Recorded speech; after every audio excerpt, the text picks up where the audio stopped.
Hey everyone, welcome back to my kitchen. This is Chef Steven. Today we are going to be doing a rum and cola glaze for our Thanksgiving ham. Now of course Thanksgiving is less than a week away. This recipe is actually out of my cookbook, Get Your Grub On, for our rum and cola fillets, but I figured let's try it with our Thanksgiving Day ham. Now this is a smaller recipe, so of course if you like it, you want to try it, put it on a bigger scale. It'll work just as good for your big 5 to 10 pound hams. So with that being said, we've got a few ingredients here in front of us. We've got 2 cups of dark cola. We've got a half cup of dark rum. We've also got a tablespoon of water, a 1/4 teaspoon of cornstarch to make a slurry, and then some added bonuses. We've got a tablespoon of hoisin sauce and a half teaspoon of sriracha. Finally, we have a tablespoon of butter. Now you're probably telling yourself, hey Steven, there's no sugar. You gotta have a lot of sugar to make a glaze. Yes, you're right. However, there's a lot of sugar in our dark cola, so I figured let's just omit that and use this for our wonderful ham glaze. So when it comes to making your ham, you can slice it as thick or as thin as you want. I kind of went a little bit on the thicker side because I like a nice thick cut of ham. We're gonna pop this in the oven at 350 degrees and get it hot while we make our glaze. All right, the first thing that you want to do is you want to get your pan hot. Now be very careful when you're pouring your rum in there, as it will catch on fire. If it catches on fire and you're not comfortable with it, lower the heat, you'll be fine.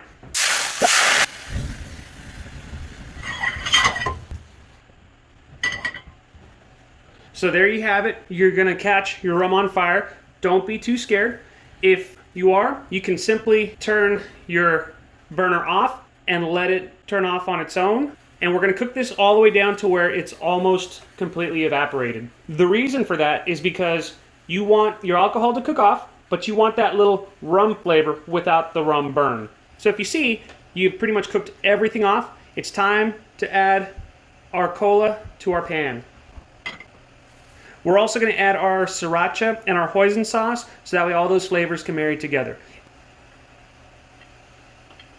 We're also going to get our cornstarch and a little bit of our water and mix that all together to make a little slurry. You want to make sure that everything is completely mixed together, and we're going to add that to our glaze because it's going to help thicken everything up. Okay, we're getting to the point where our glaze is starting to coat our spoon, so we're going to turn that off. And then we're going to add our butter at the very, very end. So now we've got a lovely creamy glaze. We'll get our ham out and then we'll glaze that. Get all that delicious flavor from the bottom, and then we're gonna pop our ham in for another 10 minutes and go from there. Those flavors all together, the saltiness of the ham, the sweet from the glaze, from the Coke, from the spice of the sriracha, that Asian flavor from the hoisin sauce, all together, very complex flavors, but very delicious and very easy to make as well. Again, this recipe is in my cookbook, Get Your Grub On. It was initially meant for my rum and cola fillets. However, it ties in really well with a ham glaze as well. I hope you learned something today. Make sure you follow me on social media, Chef Steven Gonzalez on Facebook, Chef Stegons on Instagram, or to get a copy of this recipe, make sure you go to chefstevengonzalez.com so you can make these excellent recipes at home and get your grub on. Thank you very much for watching. We'll catch you next time.